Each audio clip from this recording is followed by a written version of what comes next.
let me move to the next part, that is part 3. Okay, so the theorem and the further discussions is what I want to move into. Right. So the theorem that I wanted to talk about is this: every monotonic increasing function, if you take any monotonic increasing function, then it's going to possess a finite derivative almost everywhere. I'm just writing some word almost everywhere. Now those who are in MSc or ahead, then they know this word, but for TY, if you are not familiar, I'll just give you the basic idea of this. This result actually has been proved by Lebesgue in 1904 in his book on Lebesgue integration, in fact. So this is one thing. But then in the proof, he has assumed continuity of the function, which was the additional hypothesis, which was not required. Now, almost everywhere actually means at every point x, with a possible exception of the points x where or the collection of such x has got measure 0. Now, what is measure 0?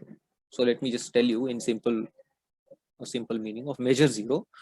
It is all those values x which can be covered by finite number or by the countable sequence of intervals whose total length, if I add up, the total length can be made arbitrarily small.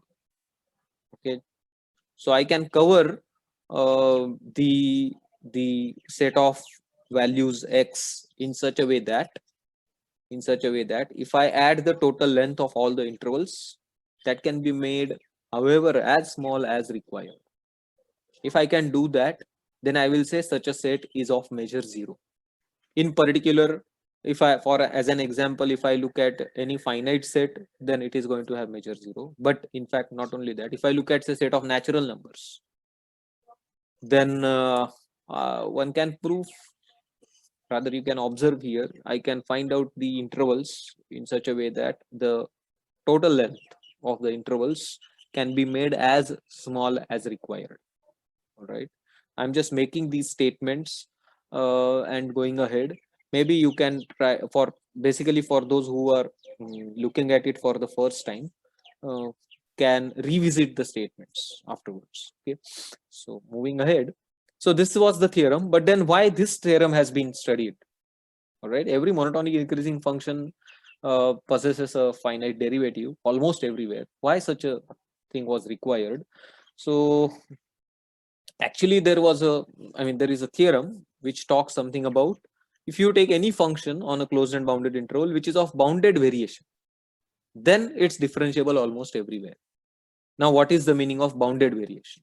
So I will just explain that. Variation basically, so bounded variation means the variation of the function is bounded in a sense. So how do I define variation of a function? You take any function and take a partition. Okay, take a partition of the interval, any partition of the interval, and look at this sum, that is f of t0 t1 minus f of t0 mod, then f of t2 minus f of t1 mod, plus and so on. So all add all those, then the sum should be less than or equal to some fixed number m for whatever partition you choose. So there is a real number m, common real number m, such that for every partition this addition will remain less than or equal to m for every partition. If this happens, I would like to say my function is of bounded variation. Okay, now there are examples. I'll just tell you some. I'll just give you some examples if you want. Say if I look at x square, fx equal to x square on some interval, say 0 to 3, suppose, then I can say it is of bounded variation. All right, because you can see that it is increasing, in fact, and increasing will make life much simpler. That whenever a function is increasing on a certain interval, what will happen is things will get cancelled. You will get telescoping kind of a sum, and so you will have a last, like f of 3 minus f of 0. as this sum will be, and so it will be less than or equal to the constant term. So that's not an issue. So that's one example. But then in fact that can be, so observation is, if I take monotonic, bounded monotonic function, it's going to be of bounded variation type. Okay, always. Now that certainly, let us go one step ahead. So one can actually prove that if I have a function of bounded variation, it can be expressed as the difference of two monotonic functions. All right, that can be proved. And once this is proved, you can relate now this to the earlier point, that is every monotonic function is differentiable almost everywhere. That comes into picture, and proving that is based on Ising-Son lemma. Okay, so now let me move further finally to fundamental theorem in the general framework. Now I'm saying general framework means I'm talking about Lebesgue integration and trying to see whether what changes are required to be made to discuss fundamental theorem in the general framework, right? So let me recall first what we had for Riemann integration. So we already had this, like if I have a differentiable function and f dash Riemann integrable, then fb minus fa can be written like this. So this is the typical, I mean, our fundamental theorem that we have seen. We would like to generalize it where the integral is Lebesgue integral. Okay, so in that case, how do we do that? So there are some questions that one needs to handle, like under what conditions this capital F will be differentiable almost everywhere. First question. Second question is, okay, that f dash is differentiable almost everywhere. When will it be Lebesgue integrable? And okay, that it is Lebesgue integrable. The third thing is, if it is Lebesgue integrable, is it immediately going to satisfy this, or for this I need some more conditions? That is the third part of it. All right. So to answer these three questions, there are many results supported. So basically, we have seen now that when will a function be differentiable almost everywhere? We have some results, right? If I have a function of bounded variation, then it is differentiable almost everywhere. We have proved that. I mean, we have seen that. Now, okay, f dash becomes Lebesgue integrable is also all right, but problem is there can be examples of functions which satisfies first and second, but still they doesn't satisfy third. Such functions can be developed.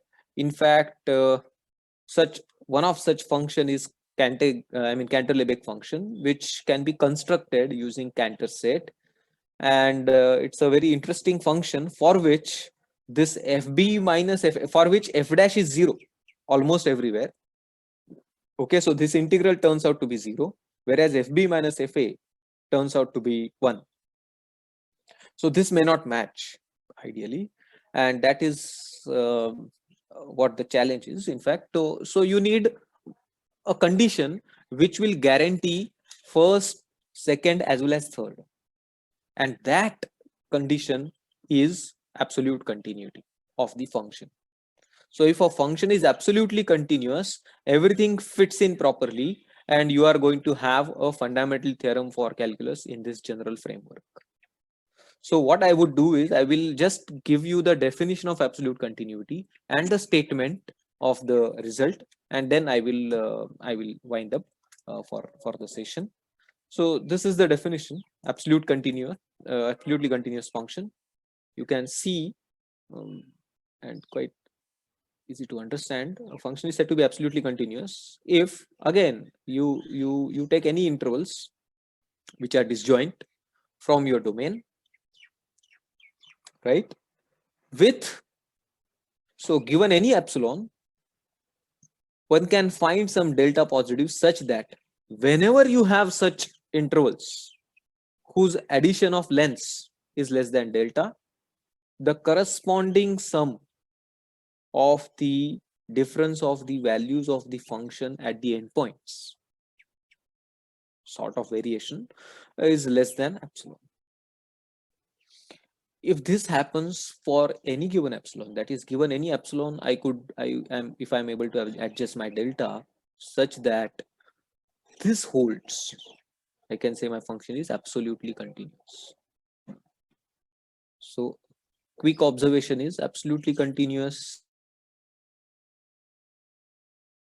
will imply bounded variation. Okay, so every absolutely continuous function is always bounded variation and differentiable almost everywhere. That is okay, but we wanted more than that, and which becomes valid for absolutely continuous functions. That is, so I'll just disclose the version of the fundamental theorem of calculus in the general scenario. So if you take an absolutely continuous function on AB, then one can say f dash exists almost everywhere, first thing. Secondly, it is integrable. Thirdly, it satisfies this condition. Fx minus fa is a to x f dash t dt or f dash y dy for all x. In particular, x equal to b ke liye fb minus fa will have equal to. Not only this, conversely, if I have any small f integrable on AB, then in that case, one can construct absolutely continuous function capital F such that capital F dash is small f almost everywhere. And we even have a candidate. We know the candidate, what can be the candidate for capital F. That is simply the kind of improper integral, I mean indefinite integral, that is a to x fy dy.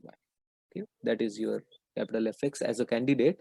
So as an exercise, one can even prove that this capital F is for any small f integrable, this capital F is absolutely continuous function. Okay, that can be a nice exercise to deal with.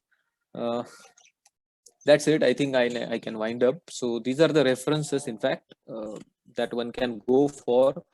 This Stein-Shakarchi is very, I mean, interesting reference on real analysis. In fact, they have 4 books, 4 volumes, one on real analysis, one on complex, one on Fourier analysis, and the another one is on functional analysis. Okay, this is another reference. This is Efries and Nash, the book that sir was saying on functional analysis, 1955, sorry. Terence Tao has written a book on measure theory, which is a good book, and Knapp's book is there on real analysis. So these are the references you can go for. Yeah, I think I'm done. So